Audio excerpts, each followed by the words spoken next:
నమస్తే, నేను మీ Ashok Kumar. Welcome to our channel. Professor Nageshwar గారు చేసినటువంటి వ్యాఖ్యలు రెండు తెలుగు రాష్ట్రాల్లో ప్రకంపనలు అంటూ సృష్టిస్తున్నాయి. అసలు ఆయన మాట్లాడిన దాంట్లో వ్యాలిటీ ఎంత, వాస్తవం ఎంత, అసలు ఆయన ఏం మాట్లాడినాడు? Chandrababu Naidu is an instant friend and Jaganmohan Reddy is a long run and long term friend to Janasena and BJP అని చెప్పుకొచ్చారు ఆయన. అసలు ఈ వ్యాఖ్యల్లో వాస్తవం ఎంత ఉన్నది పూర్తిగా నిర్ధారిద్దాం. మనతో పాటు సోషల్ యాక్టివిస్ట్ శ్రీలీల గారు ఉన్నారు. నమస్తే మేడం. నమస్తే అండి. మొన్న మధ్య పవన్ కళ్యాణ్ గారు, అమిత్ షా గారు మీట్ అయినటువంటి ఆ క్రమంలో పవన్ కళ్యాణ్ గారితో పాటు ఆయన అదే పార్టీలో నెంబర్ 1 పొజిషన్, నెంబర్ 2 పొజిషన్లో పవన్ కళ్యాణ్ గారికి ఆంతరంగికుడుగాను జనసేనలో ఒక మంచి పొజిషన్లో ఉన్నటువంటి నాదెండ్ల మనోహర్ గారు కూడా ఉన్నారు మేడం ఆ మీటింగ్లో. ఆ సమయంలో పవన్ కళ్యాణ్ గారు అమిత్ షా గారితో అన్నటువంటి మాటలు, జగన్ గారు ఇన్ని తప్పులు చేసినారు, ఆయన పైన అనేక అవినీతి కేసులు ఉన్నాయి, మొన్న కూడా ఈ లిక్కర్ స్కామ్లు ఉన్నాయి, ఆయన జైల్లో వేయండి అని పవన్ కళ్యాణ్ గారు అడిగితే అమిత్ షా గారు నువ్వెందుకు అంతగా రియాక్ట్ అవుతున్నావు, అసలు నువ్వు పట్టించుకోవాల్సిన పని లేదు, అంత అసలు ఆయన జైల్లో వేయడం దేవుడికి ఎరుగు, అసలు నువ్వు ఆయన పైన ఎటువంటి వ్యాఖ్యలు చేయొద్దు, ఈరోజు మనం ఏదైతే పొజిషన్ చూస్తున్నామో టీడీపీ వాళ్ళతో మనం కలిసి వెళ్తున్నాం, Chandrababu is an instant friend and Jaganmohan Reddy మనకెప్పుడు మనతో ఉండాల్సినోడు, నువ్వు జగన్ గారితో పేచి పెట్టుకోవద్దు అని అమిత్ షా గారు అన్నారని చెప్పి ఈయన ఎవరైతే ప్రొఫెసర్ నాగేశ్వర్ గారు ఉన్నారో ఆయన చెప్పడం జరిగింది. అసలు దాంట్లో అసలు నిజం ఎంత ఉంటుంది అంటారు మేడం? అంటే చెట్టు చెడే కాలానికి కుక్క మూతి పిందెలు పడతాయి అంటారు పెద్దవాళ్ళ సామెత. అంటే వినాశకాలే విపరీత బుద్ధి, పోయే కాలం వస్తే ఇట్లానే ఉంటాయి వీళ్ళ మాటలు. వయసు పెరిగింది, మేధావులు అని చెప్పుకొని సోకాళ్ళు పీపుల్ ఎవరైతే ఉన్నారో వీళ్ళంతా అసలు వాళ్ళ మేధావితనం ఎక్కడికి పోయింది, వాళ్ళ ఆలోచన జ్ఞానం ఎక్కడికి పోయింది? ప్రొఫెసర్ అని పెట్టుకొని మరి ఆయన చేస్తున్న వ్యాఖ్యలు గతంలో చూసాం. మొన్న గౌరవ ప్రధానమంత్రి నరేంద్ర మోడీ గారు నారా చంద్రబాబు నాయుడు గారింటికి పవన్ కళ్యాణ్ గారింటికి వచ్చారు. అప్పుడు కూడా పిచ్చి పిచ్చి మాటలు మాట్లాడాడు ఈ వ్యక్తి. ఏమన్నారు మేడం? ఆయన కూడా ఆ రోజున ఇక్కడ వీళ్ళ ఇంటికి వచ్చి కలవాల్సిన అవసరం ఏంటి, ఇట్లా రకరకాలు, వేరే వాళ్ళ ఇంటికి కూడా వెళ్లాల్సి ఉంది, కాకపోతే వీళ్ళింటికే వచ్చారు, ఏదో ఆంధ్రప్రదేశ్ లో కలవచ్చు కదా, హైదరాబాద్ లో ఎందుకు కలవాలి, ఇట్లాంటి. అంటే మన కానోళ్ళు దగ్గర తప్పే, తుమ్మినా తప్పే, అంతే. మరి గతంలో కూడా ఈయన అన్నీ కూడా జగన్మోహన్ రెడ్డికి ఫేవర్గా మాట్లాడే మాటలు కానివ్వండి, కేసీఆర్కి కేటీఆర్ వాళ్ళకి కూడా ఫేవర్గా ఉండే వ్యాఖ్యలు కానివ్వండి చేసేవాడు. ఈ రోజున కొత్తగా ఈయన ఇలా మాట్లాడాడు అంటే పట్టించుకోవాల్సిన అవసరం అస్సలు లేదు.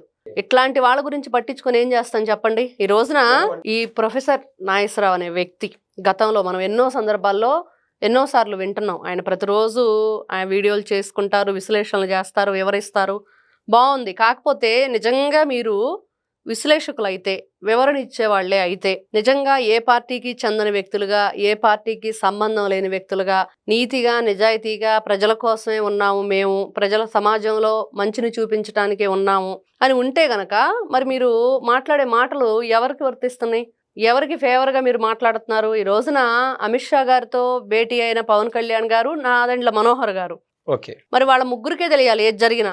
మరి మీకు ఎలా తెలిసింది? ఎస్ మేడం, ఇక్కడే మనం 2014 నుంచి 2019 వరకు ఆ వ్యవహారం మనం చూసాము. వైసీపీ వాళ్ళు ఆడినటువంటి గేమ్ ప్లాన్లో 100% వాళ్ళు సాటిస్ఫై అయినారు, దానివల్ల లబ్ధి కూడా పొందినారు. టీడీపీ బీజేపీ విడిపోవాలా, ఎలాగో జనసేన కూడా విడిపోతుంది అన్నట్టు, మనకన్నా ప్రత్యేక హోదా కన్నా రాకపోతే మీరు ఎందుకు అసలు అక్కడ ఉండడము, మాకు అధికారంగా ఇస్తే ఎంపీలు మోర్ దాన్ 20 కన్నా ఇస్తే మేము కేంద్ర మెడలు ఉంచుతాము, మేము ప్రత్యేక హోదాలు అన్నీ తీసుకొచ్చేస్తామని చెప్పి జగన్ గారు అప్పుడు పెట్టినటువంటి ఆ ప్రెస్ మీట్లు కావచ్చు, ఎలక్షన్ క్యాంపెయిన్లో కావచ్చు వదలగొట్టేశారు. అయితే ఆయన సఫలీకృతుడైనాడు, సీఎం అయినాడు. కానీ బీజేపీతో ఈ రోజు వరకు కూడా బీజేపీ పెట్టినటువంటి ప్రతి బిల్లుకి ఈవెన్ మాకు ముస్లిం మైనార్టీ కమ్యూనిటీలు తోడుగా ఉంటాయనేటువంటి వ్యవహారం జగన్ గారు పోర్ట్రేట్ చేస్తూ ఉంటారు. అటువంటి దానికి కూడా బీజేపీ సపోర్ట్ చేస్తూనే ఉన్నారు. ఇప్పుడు ఆల్రెడీ టీడీపీ సపోర్ట్లో ఉంది, కానీ బయట నుంచి ఇప్పటికీ జగన్ గారు బీజేపీకి సపోర్ట్ చేస్తూనే ఉన్నారు. అసలు అంటే మొత్తం బీజేపీ అనేది ప్రయారిటీ మేడం ఇక్కడ. అంటే మనం వేరే పాలిటిక్స్ అన్ని కూడా చూసాం, వెస్ట్ బెంగాల్ అన్ని పాలిటిక్స్ కూడా. సో బీజేపీ కన్నా టీడీపీతోనో జనసేనతో కన్నా లేకపోతే డిఫాల్ట్గా మేడం గ్రౌండ్ లెవెల్ రియాలిటీ వచ్చి క్యాడర్, అయితే టీడీపీ క్యాడర్ కావచ్చు, జనసేన క్యాడర్ కావచ్చు, డిమారలైజ్ అయిపోతుంది అన్నది వీళ్ళ గేమ్ ప్లాన్ గా మనం చూడొచ్చా లేదా? అంటే ఇక్కడ ఒకటమ్మా, ఎవరితో ఉన్నారు ఎవరితో లేరు అంటే ఈ రోజున వాళ్ళు ఎవరి కోసం, నువ్వు గతంలో పరిపాలన సరిగ్గా చెయ్యకే కదా ఈ రోజున వాళ్ళు కూటమిగా ఏర్పడ్డారు. ఆ బుద్ధి జగన్మోహన్ రెడ్డి ఫస్ట్ తెచ్చుకోవాలి. ఎవరైతే ఈ వైఎస్ఆర్సీపీ పార్టీ వాళ్ళు ఉన్నారో వాళ్ళు లేకపోతే మీరు లేరు, మీరు లేకపోతే వాళ్ళు లేరు అనే మాటలు ఫస్ట్ పక్కన పెట్టాలి. రెచ్చగొట్టే ధోరణి అది. ఎవరిని ఇబ్బంది గురి చేయడానికి వీళ్ళు మాట్లాడుతున్నారు? సరే మేడం, అది అక్కడ దాకా ఓకే మేడం. అయితే నేను రేపు మాపో ఖచ్చితంగా ఈ వీడియో కామెంట్ రూపంలో మీకు చూపించగలుగుతాను. అయితే ఇదర్ మీ చేతలో రాష్ట్ర ప్రభుత్వం చేతలో ఉండొచ్చు లేదా సెంట్రల్ చేతలో ఉండొచ్చు. జగన్ గారినో వాళ్ళ అనుయాయులనో ఎందుకు అరెస్ట్ చేయలేకున్నారు? లిక్కర్ స్కామ్ ఇప్పుడు అన్నారు. ఈ రోజున ఒకటే నడుస్తుంది. ఇప్పుడు అరెస్ట్ చేయటం, వాళ్ళని లోపలేయటం అనే దానికంటే ఈ రోజున పూర్తిగా ఈ రోజున బెయిల్ తెచ్చుకొని బయటకు రావటం కాదుగా. ఇప్పుడు ఎమ్మెల్సీ అనంతబాబు హత్య చేసి ఎన్ని సంవత్సరాలు అయింది చెప్పండి? ఎన్ని సంవత్సరాలు అయింది? ఆ రోజున అరెస్ట్ అయ్యాడు, దర్జాగా అక్కడ రాజభోగాలు అనుభవించి బెయిల్ మీద బయటకు వచ్చి తప్పట్లు, తాళాలు, పూలదండలతోటి అంగరంగ వైభవంగా వచ్చాడు. మళ్ళీ ఈ రోజున నిజానిజాలు బయటకు తీయటం, కూటమి ప్రభుత్వం అధికారంలోకి వచ్చాక ఇప్పుడు కూడా ఒక్కొక్కరు లెక్కలు కడుతుంది అక్కడ. ఆ లెక్కలన్నీ కూడా మొత్తం కూడా ఫైనల్గా రావాలి. టోటల్ మొత్తం లెక్కలు చేసిన తర్వాత మనకు టోటల్ ఒకటి ఉంటుంది కదా, ఆ టోటల్ రావాలి. అప్పుడు వీళ్ళు వెళ్తారు. అంతే తప్పించి మేము ఇంకా తప్పు చేయలేదు, నిన్న రోజా కూడా మాట్లాడుతుంది, చంకలు గుద్దేసుకుంటే కుదరదు, మేము తప్పు చేయలేదు కాబట్టే మమ్మల్ని అరెస్ట్ చేయలేదు. మీరు తప్పు చేశారా చేయలేదా అనేది ఇంకా నిరూపణ అవ్వలేదు. మీరు నిజమైన హీరోలా విలన్లా అనేది నిరూపణ కావాలి. ఇంకా దాని మీద జరుగుతుంది ఇన్వెస్టిగేషన్. అది జరిగిన తర్వాత నిజానిజాలు బయటకు వస్తాయి. ఈ రోజున జగన్మోహన్ రెడ్డి అనే వ్యక్తి 16 నెలలు జైల్లో ఉన్నది వాస్తవం కదా, అక్రమాస్తుల కేసులు ఉన్నది వాస్తవం కదా, సిఐడి, సిబిఐ, ఈడీ ఎన్ని కేసులు ఉన్నాయి ఆయన మీద అవన్నీ వాస్తవం కదా, 12 సంవత్సరాలుగా బెయిల్ మీద ఉన్నది వాస్తవం కదా.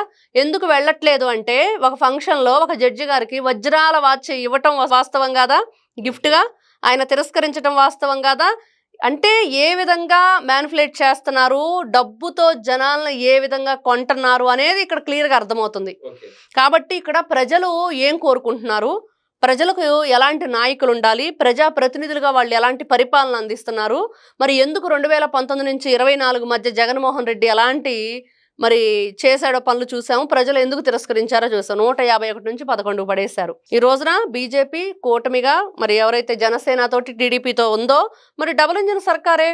మొన్న ఎందుకు ప్రధానమంత్రి నరేంద్ర మోడీ గారు హైదరాబాద్ వచ్చినప్పుడు రేవంత్ రెడ్డి గారిని మాతో వస్తావా అని అడిగింది, మా పార్టీలో చేరమని ఆయన ఎందుకు అడిగారు అంటే సత్తావన నాయకుడనే కదా, కరెక్ట్ గా వెళ్తున్నాడనే కదా, వేరే రాష్ట్రంతో పోల్చుకుంటే మీకు ఎన్ని నిధులు ఇస్తున్నానో చూసుకోమని కూడా చెప్పాడు కదా.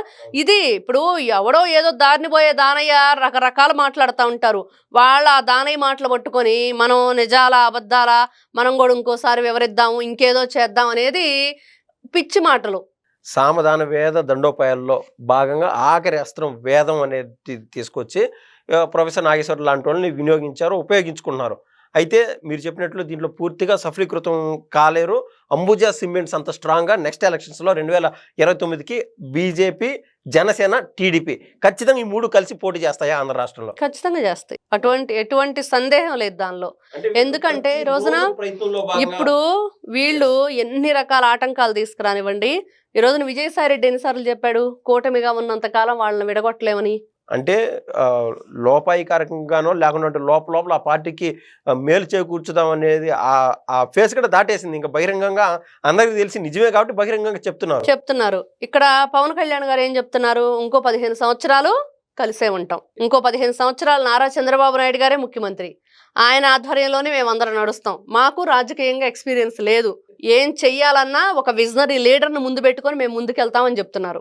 ఎవరైనా సరే ఈ విధంగా మిత్రపక్షాలుగా ఏర్పడి కూటమిగా ఉండి మరి ఎవరైనా ఇలాంటి మాటలు మాట్లాడటం గతంలో మనం చూసామా?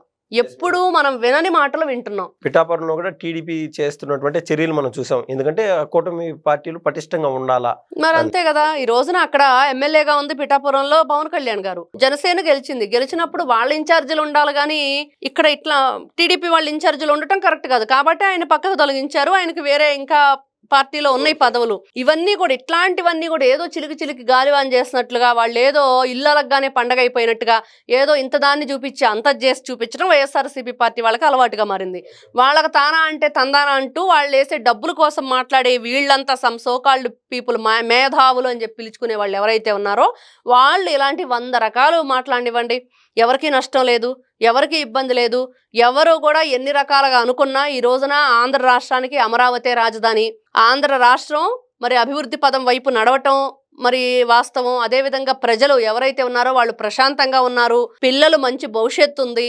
ఈ రోజున గవర్నమెంట్ స్కూల్స్ని ఏ విధంగా తీర్చిదిద్దాలి అనే వైపుగా ఈ రోజున ఇంత ఉత్తీర్ణత తీసుకున్న తర్వాత నేను 100% హ్యాపీగా ఉన్నానని విద్యాశాఖ మంత్రి గారు చెప్తున్నారు. ఇంకొక వైపు చూస్తే యువతకి 20 లక్షల ఉద్యోగాల భరోసా కల్పన చేస్తూ 23 నెలలలో ఎన్ని వేల కోట్ల రూపాయల పెట్టుబడులు వచ్చినాయో చెప్పమనండి. ఈ చూస్తూ కడుపుబ్బరం తట్టుకోలేక ఈనో ప్యాకెట్లకు కూడా కంట్రోల్ కాక ఇట్లాంటి సోకాళ్ళు మేధావులు వచ్చి పిచ్చి పిచ్చి మాటలు మాట్లాడుతున్నారు. చెప్పమనండి వాళ్ళకి, నిజంగా వాళ్ళ ఆత్మసాక్షిగా వాళ్ళ గుండెల మీద చేసుకొని సమాధానం చెప్పమనండి, చెప్తారేమో. కాబట్టి వారు వన్ సైడ్ అన్నట్లుగా మీరు ఇష్టం వచ్చినట్లుగా మీకేదో మాట్లాడుకుంటూ పోతే కాదు, వాస్తవాల్లోకి రండి, నిజాలు వెలికి తీయండి. ప్రజలు ఈ రోజు ఎలా ఉన్నారు, గతంలో ఎలా ఉన్నారు, ఎంత దారుణంగా గతంలో జరిగింది, ఇలాంటివి కదా తెలియాలి. అవన్నీ వదిలేసి అమిత్ షా అలా అన్నాడు, జగన్ అరెస్ట్ చేయొద్దన్నాడు, ఇవన్నీ కాదు. అరెస్ట్ చేయొద్దన్నాడు అన్నంత మాత్రాన ఏమి జరగదు, అరెస్ట్ చేయమన్నప్పుడు ఏమి జరగదు. కానీ వాస్తవంగా అక్కడ ఏం జరుగుతుంది అనేది చూస్తే ప్రజలు కూడా ఈ రోజున చాలా చైతన్యవంతంగా ఉన్నారు, ప్రాక్టికల్గా ఆలోచిస్తున్నారు. ఎవరు ఏది గతంలో మాట్లాడితే ఏదో కాపులేదో అన్నారని, కమ్మలేదో అన్నారని, రెడ్ లింక్ ఏదో అన్నారని కొట్టుకునే రోజులు పోయినాయి. ఈ రోజున సోషల్ మీడియాలో చాలా చేంజెస్ వచ్చినాయి, అప్డేట్గా ఉంటున్నారు. పీపుల్ కూడా అన్ని విషయాలు తెలుసుకుంటున్నారు. మారు మూల కుగ్రామంలో ఏం జరిగినా కూడా ప్రతి ఒక్కరికి వచ్చేస్తుంది అది. కాబట్టి ఇదిగో ఈ రోజున ఈ డ్రామా ఆడి నిన్న ఏమైంది ఫాస్టర్ విషయం, డ్రామా బయటకు వచ్చేసింది. ఆడో పెద్ద ఎదవ అని చెప్పి తెలిసింది, మహిళల పట్ల అసభ్యంగా ప్రవర్తిస్తాడు. ఇట్లాగా ఎన్నో ఉన్నాయి. ఆ సోకాళ్ళు మేధావులు ఎవరైతే ఉన్నారో రాష్ట్రంలో చాలా కష్ట నష్టాలు పాలైన వారు, జగన్మోహన్ రెడ్డి ద్వారా నష్టం తెచ్చుకున్న వాళ్ళు, ఆయన ద్వారా ఆ ఇంటి యజమానులు పోగొట్టుకున్న వాళ్ళు, వాళ్ళ గురించి మాట్లాడితే అప్పుడు తెలుస్తుంది ప్రజలకి, ఓహో జగన్మోహన్ రెడ్డి ఇన్ని అఘాయిత్యాలు చేశాడా అని. అవన్నీ వదిలేసి ఇదిగో అమిత్ షా ఇది అన్నాడంట, అందుకనే జగన్ అరెస్ట్ చేయరంట, లేకపోతే ఇదిగో మీరు మీ పని ఏందో మీరు చూసుకోండి అని, ఇవన్నీ పిచ్చి మాటలు. Thank you madam. నమస్తే.